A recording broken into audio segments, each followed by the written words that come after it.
Hello friends, once again welcome to SMG ಅಪ್ಡೇಟ್ಸ್ಗೆ. Friends ನೋಡಿ, ಏನು ಹೊಸ ನೇಮಕಾತಿಗಳು ಸ್ಟಾಪ್ ಆಗಿದಾವಲ್ಲ ನೋಡಿ, ಅದು ಈ ವರ್ಷ ಆಗೋದು ಕಷ್ಟ ಅಂತ ಅನಿಸ್ತಿದೆ. ಯಾಕಂದರೆ ನೋಡಿ 56%ದು ಕಂಟಿನ್ಯೂ ಆಗ್ತಿದೆ. ಏನು ರಿಸರ್ವೇಷನ್ ಕೇಸ್ ಇದೆಯಲ್ಲ ಅದು ಕೋರ್ಟಲ್ಲಿ ಕಂಟಿನ್ಯೂ ಆಗ್ತಿದೆ. ಅದರ ಜೊತೆಗೆ ನೋಡಿ ಇಂಟರ್ನಲ್ ರಿಸರ್ವೇಷನ್ದು ಕಂಟಿನ್ಯೂ ಆಗ್ತಿದೆ. ಓಕೆನಾ, ಇದು ಆದರೂ ಕ್ಲಿಯರ್ ಆದರೆ ಇನ್ ಕೇಸ್ 50% ಮೇಲೆ ನೇಮಕಾತಿಗಳಾದರೂ ಮಾಡಬೇಕಂದ್ರೆ ಇಂಟರ್ನಲ್ ರಿಸರ್ವೇಷನ್ ಒಂದು ತೊಂದರೆ ಆಗ್ತಿದೆ. ಓಕೆನಾ, ಅದರ ರಿಲೇಟೆಡ್ ನೋಡಿ ಕ್ಯಾಬಿನೆಟ್ ಮೀಟಿಂಗ್ ಮಾಡ್ಬೇಕಂತೇಳಿ 27ಕ್ಕೆ ಇಟ್ಕೊಂಡಿದ್ರು. ಬಟ್ ಕೋಡ್ ಆಫ್ ಕಂಡಕ್ಟಿಂದ ಮುಂದಕ್ಕೆ ಹಾಕಿದ್ರು. ಬಟ್ ನೋಡಿ ಸ್ಪೆಷಲ್ ಕ್ಯಾಬಿನೆಟ್ ಮೀಟಿಂಗು ಏಪ್ರಿಲ್ 14 ಅಂತ ಹೇಳ್ತಿದ್ದಾರೆ. ಅದರಲ್ಲಿ ನೋಡಿ ಇಂಟರ್ನಲ್ ರಿಸರ್ವೇಷನ್ದು ಡಿಸ್ಕಷನ್ ಆದರೆ ಆಲ್ಮೋಸ್ಟ್ ಫೈನಲೈಸ್ ಆಗಲ್ಲ. ನಿಮ್ಗೆ ಗೊತ್ತಿರ್ಬೋದು, ಆಲ್ರೆಡಿ ನೋಡಿ ಒಳ ಮೀಸಲಾತಿ ಕುರಿತು ಇದರ ಹಿಂದೆ ಎಷ್ಟೋ ಕ್ಯಾಬಿನೆಟ್ ಮೀಟಿಂಗ್ನ ಮಾಡಿದ್ದಾರೆ, ಯಾವುದರಲ್ಲಿಯೂ ಫೈನಲೈಸ್ ಆಗಿಲ್ಲ. ಓಕೆನಾ, ಯಾಕಂದರೆ ನೋಡಿ ಅಲ್ಲಿ ಮತ್ತೆ ವಿರೋಧ ಮತ್ತು ಪ್ರತಿರೋಧ ಬಂದೇ ಬರುತ್ತೆ. ಓಕೆನಾ, ಕೆಲ ಮಿನಿಸ್ಟ್ರುಗಳು ಅಪೋಸ್ ಮಾಡೋದ್ರಿಂದ ಮತ್ತೆ ಒಂದು ಕ್ಯಾಬಿನೆಟ್ ಮೀಟಿಂಗ್ನ ಇಡ್ತಾರೆ. ಇದೇ ರೀತಿ ಕಂಟಿನ್ಯೂ ಮಾಡ್ಕೊಂಡು ಬರ್ತಿದ್ದಾರೆ. ಓಕೆನಾ, ನೋಡಿ ಇದೇ ರೀತಿ ಇಂಟರ್ನಲ್ ರಿಸರ್ವೇಷನು ಮತ್ತು 56% ರಿಸರ್ವೇಷನ್ ಅಂದ್ಕೊಂಡು ಕೂತ್ರೆ ಈ ವರ್ಷ ನೇಮಕಾತಿ ಆಗೋದು ಡೌಟ್ ಅಂತ ಅನಿಸುತ್ತೆ. ಯಾಕಂದರೆ ನೋಡಿ ಮತ್ತೆ ಎಲೆಕ್ಷನ್ ಬಂದುಬಿಡುತ್ತೆ. ಓಕೆನಾ, ಈ ಥರ ರಿಸರ್ವೇಷನ್ ಬಂದರೆ ಮತ್ತೆ ಎಲೆಕ್ಷನ್ನು ಆ ಗದ್ದಲಲ್ಲಿ ಬಿದ್ದುಬಿಡ್ತಾರೆ. ಮತ್ತು ಅಲ್ಲಿ ಕೋಡ್ ಆಫ್ ಕಂಡಕ್ಟ್ ಎಲ್ಲ ಬರುತ್ತೆ. ಸೊ ಆಲ್ಮೋಸ್ಟ್ ನೋಡಿ ಇವಾಗ ಏನಂದರೆ 14ಗೆ ನೋಡಿ ನೇಮಕಾತಿ ಕುರಿತು ಪ್ರತಿಭಟನೆ ಇದೆ. ಯಾವಾಗಂದರೆ ನಾಳೆ ಏಪ್ರಿಲ್ 14ಗೆ ಪ್ರತಿಭಟನೆ ಮಾಡ್ತಿದ್ದಾರೆ. ಎಲ್ಲರೂ ಆದಷ್ಟು ಸಪೋರ್ಟ್ ಮಾಡಿ. ಓಕೆನಾ, ನೋಡಿ ಈ ಹೋರಾಟಗಳು ಎಷ್ಟು ಸತ್ಯವಾಗಿ ಮಾಡ್ತಿದ್ದಾರೆ ಅಂತ ಗೊತ್ತಿಲ್ಲ. ಆದರೂ ಏನು ಮಾಡಬೇಕಂದ್ರೆ ಸ್ಟೂಡೆಂಟ್ಗಳು ಸಪೋರ್ಟ್ ಮಾಡಲೇಬೇಕಾಗತ್ತೆ. ಯಾಕಂದರೆ ನಮ್ಮ ಸಲುವಾಗಿ ಮಾಡ್ತಿದ್ದಾರಂತ ಮೇಲ್ನೋಟಕ್ಕೆ ಕಾಣಿಸ್ತಿದೆ. ಓಕೆನಾ, ನೋಡಿ ಯಾರು ಧಾರವಾಡದಲ್ಲಿದ್ದೀರಲ್ಲ ಅವರೆಲ್ಲ ಆಲ್ಮೋಸ್ಟ್ ನಾಳೆ ಸಪೋರ್ಟ್ ಮಾಡಿ ಒಂದು ಈ ಪ್ರೊಟೆಸ್ಟ್ ಏನಿದೆಯಲ್ಲ ಗೋರ್ಮೆಂಟ್ಗೆ ರೀಚ್ ಆಗೋ ಥರ ಬೆಂಬಲನ ಕೊಡಿ. ಓಕೆನಾ, ಅದೇ ರೀತಿ ನೋಡಿ ಹೋಮ್ ಮಿನಿಸ್ಟರ್ ಅವರು ಯಾವಾಗಲೂ ಹೇಳೋ ಥರ ಒಂದು ಸ್ಟೇಟ್ಮೆಂಟ್ ಏನು ಕೊಡ್ತಿದ್ದಾರಲ್ಲ ಅದೇ ಸ್ಟೇಟ್ಮೆಂಟ್ನ ಮತ್ತೆ ಕೊಟ್ಟಿದ್ದಾರೆ. ಏನಂದರೆ ಅತಿ ಶೀಘ್ರದಲ್ಲಿ 8,000 PC ಹುದ್ದೆಗಳು, ಅದರ ಜೊತೆಗೆ 600 PSI ಹುದ್ದೆಗಳನ್ನು ಭರ್ತಿ ಮಾಡ್ತೀವಿ ಅಂತೇಳಿ ಮುಂಚೆ 2 ವರ್ಷದಿಂದ ಏನು ಅತಿ ಶೀಘ್ರ ಅಂತೇಳಿ ವರ್ಡ್ನ ಯೂಸ್ ಮಾಡ್ತಿದ್ದಾರಲ್ಲ ಅದೇ ರೀತಿ ಮತ್ತೆ ಮೊನ್ನೆನೂ ಹೇಳಿದ್ದಾರೆ. ಓಕೆನಾ, ನೋಡಿ ಅದನ್ನು ನಂಬೋಕ್ಕಾಗಲ್ಲ. ಯಾಕಂದರೆ ಅಫಿಷಿಯಲ್ ಆಗಿ ನೋಟಿಫಿಕೇಷನ್ ಬಂದ ಮೇಲೇ ನಂಬೋಕ್ಕಾಗೋದು. ಯಾಕಂದರೆ ಇವರು 1 ಸಲ 2 ಸಲ ಸುಳ್ಳು ಹೇಳಿದ್ರೆ ನಂಬೋದು. ಇದೇ ರೀತಿ ಪದೇ 10-15 ಸಲ ಸೇಮ್ ಹೇಳಿದ್ರೆ ರಿಪೀಟ್ ಮಾಡಿದ್ರೆ ಸೊ ಸ್ಟೂಡೆಂಟ್ಗೆಲ್ಲ ಗೊತ್ತಾಗಿದೆ ಇದು. ಸೊ ಇದೊಂದು ಏನು ನಾಟಕ ಥರ ಮಾಡ್ತಿದ್ದಾರೆ. ಸೊ ಸ್ಟೂಡೆಂಟ್ನ ನಂಬ್ಸಾನ ಅಂತೇಳಿ ಈ ಥರ ಮಾಡ್ತಿದ್ದಾರೆ. 8,000 PC 600 PSI ಅಂತೇಳಿ ಹೇಳ್ಕೊಂಡು 2024ರಿಂದ ಸ್ಟಾರ್ಟ್ ಮಾಡಿದ್ದಾರೆ. ಇಲ್ಲಿವರೆಗೂ ಏನೂ ಅಪ್ಡೇಟ್ ಬಂದಿಲ್ಲ. ಓಕೆನಾ, PCದು ಓನ್ಲಿ ಪೋಸ್ಟ್ಗಳು ಅಪ್ಡೇಟ್ ಆಗಿರೋದು, ಪೋಸ್ಟ್ಗಳ ವರ್ಗೀಕರಣ, ಯಾವ ಜಿಲ್ಲೆಗೆ ಎಷ್ಟು ಪೋಸ್ಟ್ಗಳು ಅಂತೇಳಿ ಬಿಟ್ಟರೆ PSIದಂತರೂ ಏನೂ ಅಪ್ಡೇಟ್ ಬಂದಿಲ್ಲ. ಓಕೆನಾ, ನೋಡಿ ಹೋಮ್ ಮಿನಿಸ್ಟರ್ ಅವರು ಇದೇ ರೀತಿ ಎಲ್ಲಾದರೂ ಪ್ರೆಸ್ ಕಾನ್ಫರೆನ್ಸು ಮತ್ತು ಮೀಡಿಯಾ ಮುಂದೆ ಈ ಥರ ಸ್ಟೇಟ್ಮೆಂಟ್ನ ಕೊಡ್ತಿರ್ತಾರೆ. ಯಾರೂ ನಂಬ್ಲಕ್ಕೆ ಹೋಗಬೇಡಿ.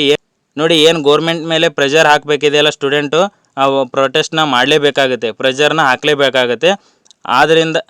ಆದರೆ ಮಾತ್ರ ನೇಮಕಾತಿಗಳು ಸ್ಟಾರ್ಟ್ ಆಗ್ತವೆ.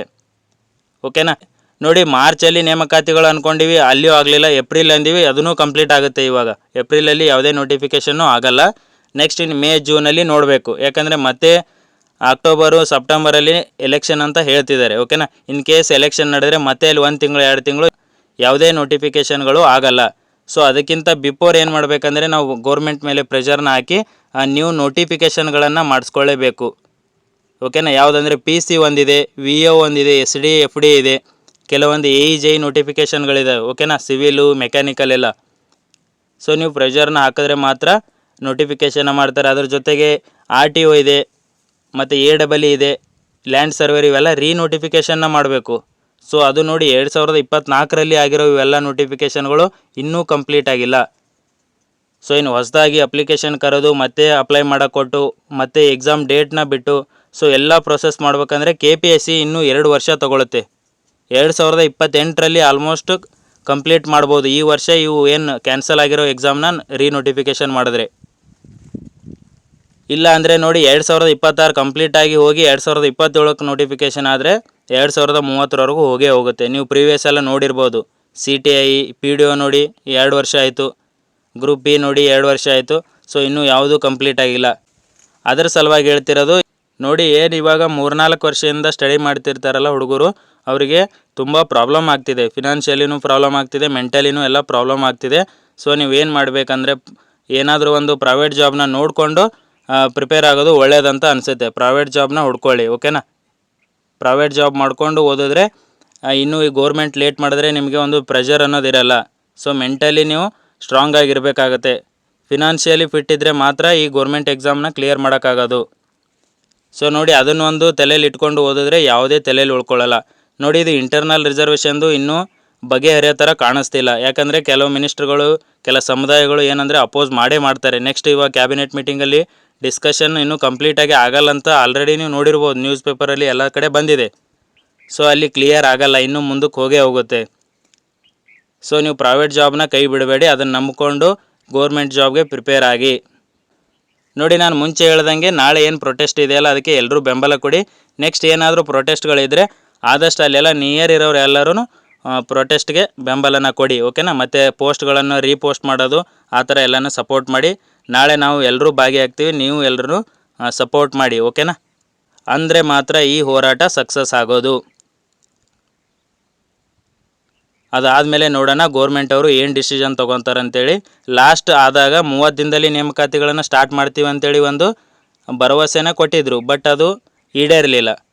ಮತ್ತು ಎಲೆಕ್ಷನ್ ಬಂತು, ಕೋಡ್ ಆಫ್ ಕಂಡಕ್ಟ್ ಅಂತೇಳಿ ರೀಸನ್ ಹೇಳ್ಕೊಂಡು ಬಂದರು, ಇಂಟರ್ನಲ್ ರಿಸರ್ವೇಷನ್ ಅಂತ ರೀಸನ್ ಹೇಳ್ಕೊಂಡು ಬಂದರು. ಸೊ ನೋಡೋಣ ಈ ಟೈಮಲ್ಲಿ ಏನು ರೀಸನ್ ಹೇಳ್ತಾರೆ ಅಂತೇಳಿ.